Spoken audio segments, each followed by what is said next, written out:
The next character that we need to talk about is another Vanguard that has been added to the game since launch and has been in a very dominant spot the entire time, and that, of course, is Emma Frost, and she has been one of, if not the best tank in the game ever since she was introduced, because her power set and abilities translate into the game very, very well, and in a very powerful manner. Fun fact, this is the first character that I ever got a Lord profile on, and have a ton of fun playing this character in both quick play and competitive matches when I am queuing for competitive. But she has a long list of abilities, not all of which saw representation in her implementation in the game.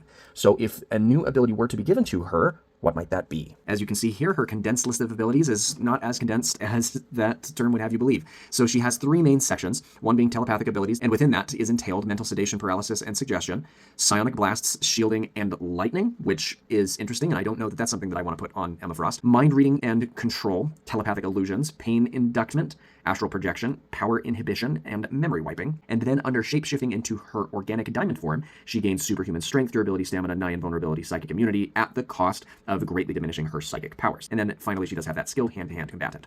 Now, a lot of this stuff is very well implemented in her build in the game, but there are a couple of things that are not represented in any way, shape, or form.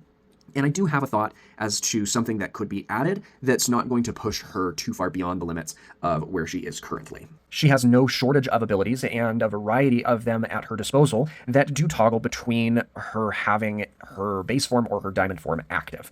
And while she does have an open keybind on the F key, the thought process that I have for something that I would add to her character actually goes in line with her Psychic Spear.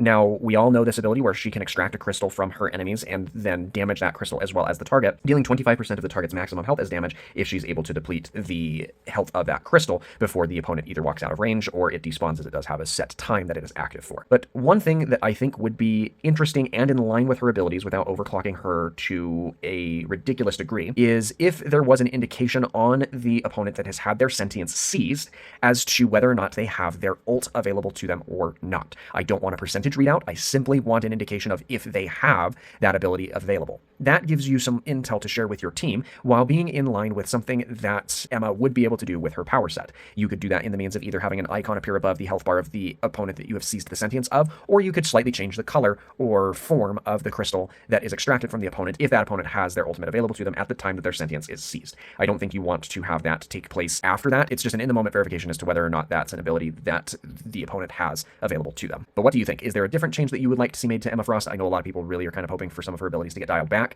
and despite the fact that she has seen several adjustments reducing her effectiveness, she has remained a dominant and potent threat within the meta. So I'm really interested to hear what you have to say about Emma in particular. As always, if you enjoyed today's video, make sure that you leave a like, comment, and share with someone who would also enjoy this thought process and discussion, and we'll be back to talk about Ultron tomorrow.